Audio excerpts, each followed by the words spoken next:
उन्होंने किसी समय दिल्ली के अंदर शासन किया था, देश को अपनी क्रूरता से एक भय के माहौल में बदलने का कार्य किया। लेकिन एक समय ऐसा भी आया जब उन्होंने भारत की संस्कृति पर हमला किया। परिणाम हम सबके सामने है। अलग विषय है, समय के अनुरूप चीजें बदलती गई, वे वापस आती गई। लेकिन महत्वपूर्ण है, जिसकी ओर अभी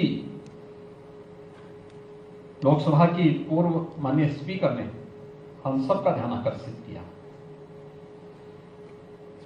हमले होंगे, और ऐसा नहीं कि पहली बार हो रहा है। देवासुर संग्राम इसी बात को लेकर था, धर्म और धर्म के बीच ही था, सत्य और असत्य के बीच में ही था, न्याय और अन्याय के बीच में हमेशा हुआ है। आप चले जाइए देवासुर संग्राम में, चले जाइए राम रावण के युद्ध में, आप चले जाइए महाभारत में, आप आ जाइए। ये लगातार हर कालखंड में, हर युग में ये हुआ है। अच्छे लोग भी होंगे, बुरे भी होंगे, लेकिन अच्छे लोगों को इस पूरे अभियान का हिस्सा बनना और इसके लिए जागरूकता, अत्यंत जागरूक होना आवश्यक है। आज ये हमले अलग अलग माध्यमों से हो रहे हैं, अलग अलग तरीके से हो रहे हैं, अलग अलग प्रकार से हो रहे हैं। एक एवरेज है कि एक आदमी आज के दिन पे अपने स्मार्टफोन का जो उपयोग करता है ना, लगभग अपने अमूल्य समय में से 6 से लेके 8 घंटे का समय वह इसमें खर्च कर देता है। एवरेज 6 से 8 घंटा। अगर इस 6 से 8 घंटे में अगर वह किसी अच्छे कार्य के साथ जुड़ा हुआ है तब तो ठीक बात है, किसी एक मिशन के साथ जुड़ा हुआ है, किसी सकारात्मक पहल के साथ जुड़ा है, उसका बिजनेस है और मीडिया से जुड़ा हुआ है, वह किसी शैक्षणिक अभियान के साथ जुड़ा हुआ है, तब तो ठीक है। लेकिन अगर उससे इतर वह केवल दिन भर अपने स्मार्टफोन के साथ ही अपना समय खर्च कर रहा है, तो मुझे लगता है कि यह भी समाज के साथ एक अन्याय है। हमें सोचना होगा कि हम अपनी ऊर्जा का इस्तेमाल कहां पर करें, किस रूप में करें, समाज में कैसे सकारात्मकता और जागरूकता का हिस्सा आप भी बन सकते हैं, बहुत बड़े अभियान का हिस्सा आप भी बन सकते हैं। यह सांस्कृतिक, हमारी संस्कृति पर जो हमला हुआ है, यह हमला हो रहा है, वह डिजिटल माध्यम से हो, वह किसी अन्य माध्यम से हो, उसके तौर तरीके बदले हैं और उस तौर तरीकों को हमें समझना होगा। अरे आपने देखा होगा, हमारी पुलिस ने एक मामला पकड़ा है, स्मार्टफोन में गेमिंग के माध्यम से कन्वर्जन, बहुत बड़ा गिरोह है। और कैसे वो संचालित होता था, गेम स्कूली टीनेजर्स की बात, उन्हें धीरे धीरे करके कैसे वहां लेकर के गए। इससे पहले एक और गिरोह का पर्दाफाश हुआ था, और मूक बधिर बच्चों को निशाना बनाते थे, मूक बधिर बच्चों को स्मार्टफोन दे करके, और उसी के माध्यम से उन्होंने इस अभियान को प्रारंभ किया। और उनका जो दायरा था केवल यूपी नहीं था, देश के 25-30 राज्यों तक वे लोग अपने इस दायरे को फैलाए थे।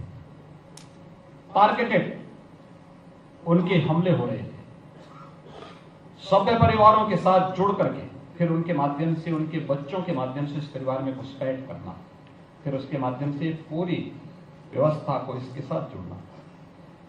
ऐसे ही समाज में जागरूकता का परिणाम किस रूप में हम लोग देख रहे हैं। दिल्ली में जो घटना घटित हुई, पहले छद्म नाम से भेष बदल करके उस लड़की से शादी की जाती है, बाद में फिर उसका कन्वर्जन कराया जाता है, फिर कुछ महीनों के बाद उसकी हत्या कर दी जाती है। मुंबई में 2 प्रकरण इस प्रकार के आए। उत्तर प्रदेश में हम लोगों ने 2020 में इस प्रकार की 2-3 घटनाओं को जब देखा तो हम लोग एक ऑर्डिनेंस लेके आए, काफी तनातनी हुई।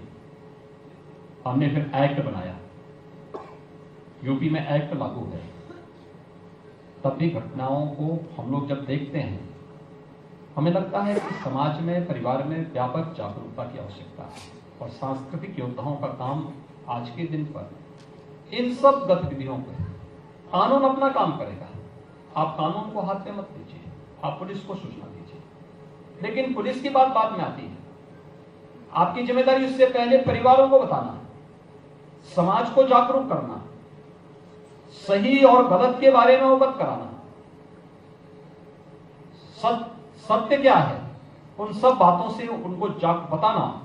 अगर हम जागरूकता के इस बड़े कार्यक्रम के साथ चलते हैं, बहुत बड़ी समस्या का समाधान हमारे सामने अपने आप होती हुई दिखाई देगी। लोगों को एक सकारात्मक मार्ग पर आगे बढ़ने के लिए प्रेरित करना पड़ेगा, और सकारात्मक मार्ग वही होगा जो बाद में जब हम इसमें कानून को अपने हाथ में लेते हैं, तो याद करना, एक प्रकार से हम अपने हाथ में कानून को लेकर के उन लोगों की मदद कर देते हैं, क्योंकि उनके लिए बचाव का एक रास्ता खुल जाता है। कार्रवाई कानून को करने दीजिए, पुलिस को करने दीजिए, प्रशासन को अपने तरीके से उनसे निपटने दीजिए। हम समाज की जिम्मेदारी अपने ऊपर लें, हम समाज को समझाएं क्या रास्ते इसके निकल सकते हैं, कैसे ये सब घटनाएं घटित हो रही हैं, कैसे समाज का एक बड़ा तबका इस विकृति की ओर जाकर के पेड़ बनने के पहले ही वह सूख करके अपनी नियति को नष्ट करने की ओर कैसे अग्रसर हुआ है। यह हम सब के लिए एक बड़ी चुनौती है, और इस दिशा में हम सबको मिलकर के कार्य करना होगा। अलग अलग इसके पक्ष हैं, अलग अलग उसमें आप जाएंगे, देखेंगे तो इसके बहुत सारी चीजें आपको समाज के अंदर देखने को मिलेंगी। और इसीलिए प्रधानमंत्री जी ने जब आजादी के अमृत महोत्सव के मुख्य महोत्सव को संबोधित करते हुए देश के नागरिकों को कहा था कि 1947 में भारत जब देश की आजादी का शताब्दी महोत्सव मना रहा होगा, तब हमें कैसा भारत चाहिए, उस समय भारत कैसा होना चाहिए। अगर एक समर्थ और शक्तिशाली भारत हमें चाहिए, एक विकसित भारत हमें चाहिए, तो पंच प्रण की बात उन्होंने कही थी। इस पंच प्रण में गुलामी के अंशों को सर्वथा समाप्त करना। गुलामी के अंश किसी भी रूप में हो जो मैं मानसिक दास्ता की ओर अग्रसर कर रहे हो, जिसके कारण हमारी संस्कृति पर प्रत्यक्ष और प्रत्यक्ष रूप से हमले हो रहे हो, उससे पूरी तरह से अपने आप को अलग करना। उससे किसी भी प्रकार का कोई संबंध हमारे पास हमारा न होना। हम विरासत, अपनी विरासत का सम्मान कर सके। हमें समझना होगा हमारी जो परंपराएं हैं, हमारी जो एक लंबा इतिहास है, ये हमारी गौरवशाली अतीत का हिस्सा है। उस पर गौरव की अनुभूति करते हुए आगे बढ़ना। हम तकनीक का उपयोग करें, लेकिन तकनीक का दास न बने। तकनीक का हम अपने अनुसार संचालन करेंगे, हम तकनीक के अनुसार नहीं चलने लग जाएंगे, और इसके अनुरूप हमें अपने आप को तैयार करना होगा। समाज में सभी लोगों को एक समानता के साथ आगे बढ़ने का अवसर देना। हर व्यक्ति को अपनी योग्यता, अपनी क्षमता के अनुरूप आगे बढ़ने का अवसर तो मिले, लेकिन साथ साथ नागरिक कर्तव्यों के प्रति भी हम लोगों को जागरूक कर सके। हमारे नागरिक कर्तव्य क्या होने चाहिए, समाज के प्रति मेरा दायित्व क्या है, राष्ट्र के प्रति क्या है। और सबसे पहले इसकी शुरुआत मैं अपने घर से प्रारंभ करूं, अपने गांव से, अपने मोहल्ले से प्रारंभ करो, और फिर इस प्रक्रिया को आगे बढ़ा करके जब हम कार्य करेंगे, कोई कारण नहीं 1947 आते आते भारत दुनिया की एक विकसित महाशक्ति के रूप में स्थापित न हो जाए। 140 करोड़ लोगों को इस संकल्प के साथ जुड़ना होगा। और ये सांस्कृतिक योद्धा आज यहाँ पर 7 ऐसे सांस्कृतिक योद्धाओं का सम्मानित किया गया। आने वाले समय में आप भी इस अभियान के हिस्से बने, इस विश्वास के साथ मैं उदय माहुरकर जी को, जिनके बारे में ये कहा जाता है कि केंद्रीय सूचना आयुक्त के रूप में आरटीआई से जुड़े हुए सर्वाधिक मामलों का उन्होंने एक दिन में निस्तारण करने का और अपने पूरे कार्यकाल के दौरान भी बहुत अच्छी मेरिट के आधार पर उनके निस्तारण करने का उनके नाम पे रिकॉर्ड है। इस अवसर पर मैं हृदय से धन्यवाद देता हूं और विश्वास करता हूं कि यह अभियान निरंतरता को प्राप्त करें। आप सबके प्रति मेरी शुभकामनाएं। वीके न्यूज, राष्ट्र के नाम।